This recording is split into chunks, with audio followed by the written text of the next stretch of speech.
Radio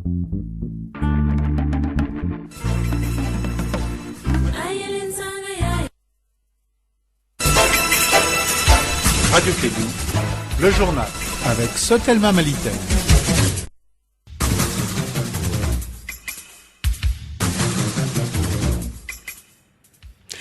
Merci de nous rejoindre sur la 101.2. Bienvenue dans ce 13h, les titres. Après quelques jours de travaux de la conférence d'attente nationale, une délégation du comité préparatoire de la dite rencontre a démarché hier l'opposition malienne qui refuse toujours de prendre part aux travaux de la concertation nationale. L'acquittement de Simone Gbagbo, les ONG de défense des droits de l'homme et les victimes des violences commises pendant la crise post-électorale ont réagi à cette décision inattendue. Elles estiment que le procès de Simone Gbagbo a été entaché d'irrégularités et demandent justice. Au Sénégal, les membres du mouvement citoyen Y en a marre dénoncent le pouvoir actuel et annoncent un grand rassemblement populaire. Ils estiment qu'après 5 ans à la présidence, Macky Sall a déçu. Voilà pour le sommaire.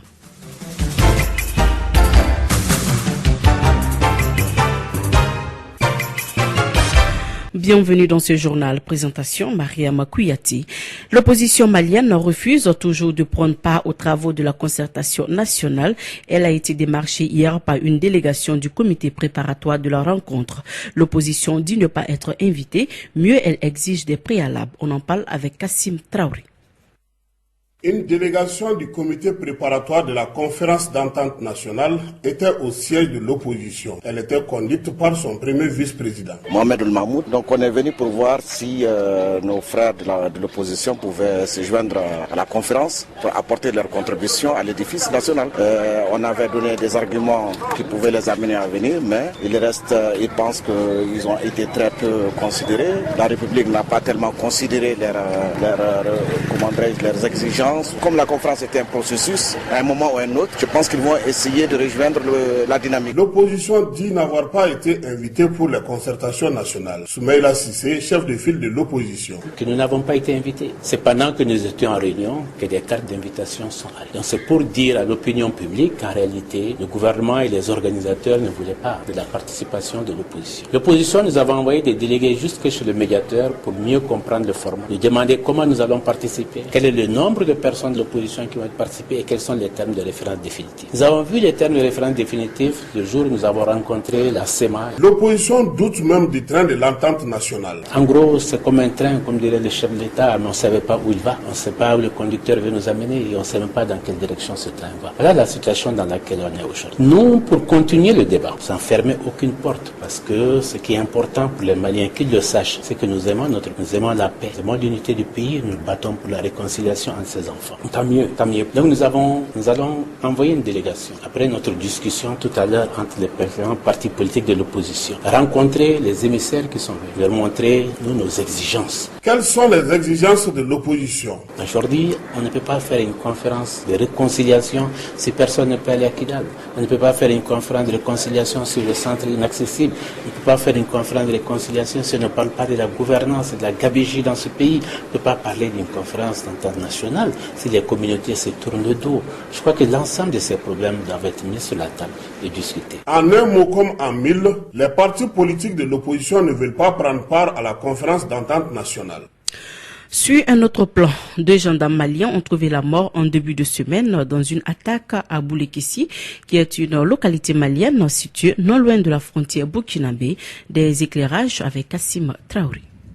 Au moment où les regards sont tournés vers les travaux de la conférence d'entente nationale, sur le terrain, la réalité est tout autre. Les attaques deviennent quotidiennes. C'est ainsi que le lundi 28 mars 2017, vers 23h, des hommes lourdement armés ont attaqué le poste de sécurité de Boulekessi, non loin de la frontière Mali-Burkina Faso. 2 gendarmes ont été tués, le 3e porté disparu. Les 2 gendarmes maliens tués sont Seydou Diko et Moussa Sougouna, tous 2 de la promotion 2000 et 2011 de la gendarmerie nationale du Mali. Cette attaque est la 2e dans cette localité. Le 9 mars 2017, une dizaine de soldats maliens avaient été tués, 10 autres blessés avec des disparus dans la même localité. Ces attaques s'expliquent par l'implantation d'une nouvelle Katiba dans Sardine entre le Mali et le Burkina Faso. Souvent, elle mène des opérations vers la frontière nigérienne. Face à la multiplicité de ces attaques, certaines populations ont commencé à se déplacer vers des localités plus sécurisées.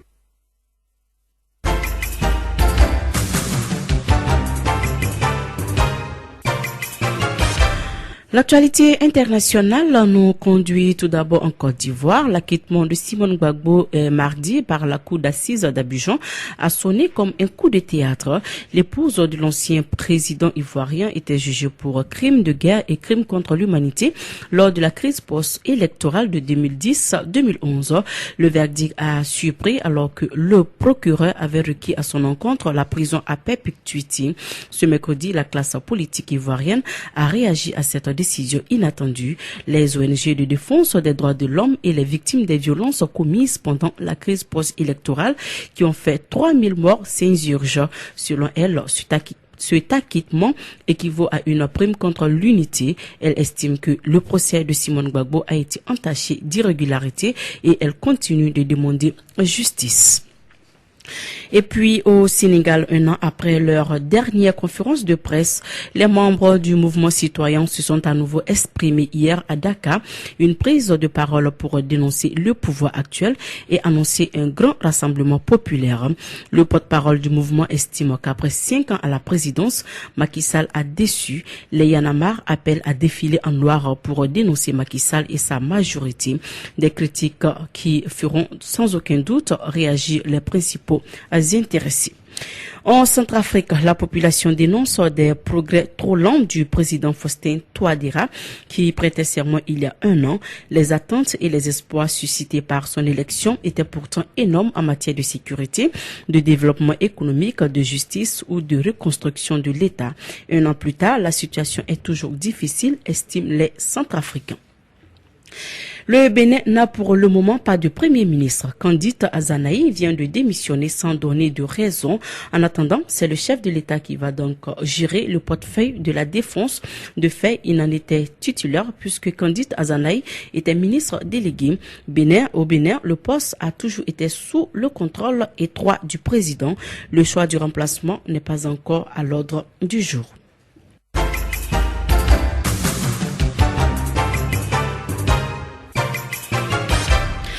Revenons à l'actualité nationale. J'ai espoir que tous les Maliens se regarderont pour dire qu'on a échappé à quelque chose.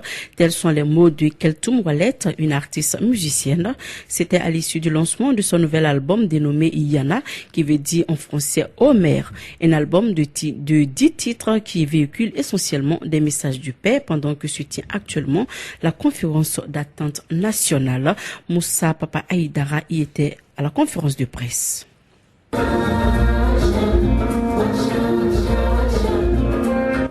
Cette voix tamashek est celle de Keltoum Wallet, originaire de la région de Kidal. Cette région du Mali qui souffre véritablement d'une crise multiforme. Afin d'adoucir les mœurs, l'artiste musicienne vient de mettre dans les bacs un nouvel album dénommé Iyana. Avec comme genre musical le blues touareg, elle met l'accent sur la situation actuelle dans sa région et également au Mali. Keltoum Wallet, artiste musicienne. En fait, cet album, c'est une remise en question sur tout ce qui se passe chez nous. Donc, c'est toutes ces souffrances-là que j'interpelle conscience afin de réfléchir un peu et de laisser les passions un peu de côté afin qu'on puisse vraiment trouver les bonnes solutions. L'album Yana a été entièrement réalisé à Bamako et mixé en France. Composé de 10 chansons, dont un titre phare intitulé Wacha. Ce clip, dont l'assistance a eu la chance de découvrir, laisse apparaître l'artiste à la recherche d'eau et d'amour dans le désert. Wacha, c'est pour décrire seulement l'amour que je porte à ma région. Quoi qu'elle advienne, on l'aime sur tous ses angles. Des messages de paix à travers la musique, telle est la conviction de cette originaire de Kidal qui attend de bons résultats de la conférence d'entente nationale. J'ai espoir que les consciences se réveillent afin qu'on puisse trouver des solutions solution juste pour le peuple malien de tout horizon parce que la souffrance n'a que trop duré. La sortie officielle de l'album Yana de Keltoum Wallet est prévue dans quelques jours.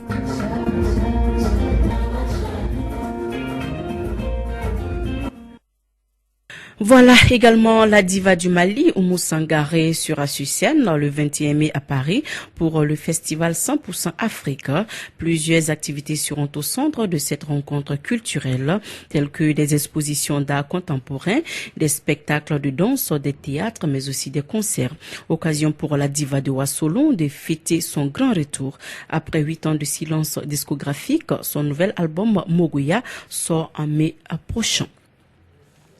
Page noire de ce journal, la presse malienne en deuil.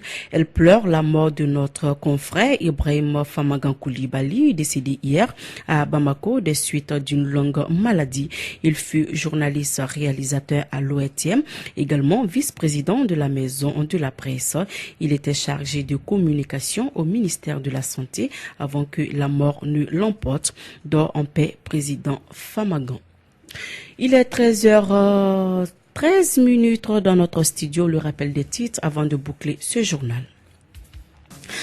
Après quelques jours des travaux de la conférence d'attente nationale, une délégation du comité préparatoire de la dite rencontre a démarché hier l'opposition malienne qui refuse toujours de prendre part aux travaux de la concertation nationale. L'acquittement de Simone Gbagbo, les ONG de défense des droits de l'homme et les victimes des violences commises pendant la crise post-électorale ont réagi à cette décision inattendue. Elles estiment que le procès de Simone Gbagbo a été entaché d'irrégularités. Elles demandent justice. Au Sénégal, les membres du mouvement citoyen Y en a marre dénoncent le pouvoir actuel et annoncent un grand rassemblement populaire. Ils estiment qu'après 5 ans à la présidence, Macky Sall a déçu. Voilà, c'est donc tout ce qu'on pouvait retenir pour ce journal. Merci de votre fidélité. Présentation Mariam Kouyaté, partie technique Fatou Fall. Dans un instant, votre émission sportive. Au revoir. Radio Kédou, le journal avec Sotelma Malitaine.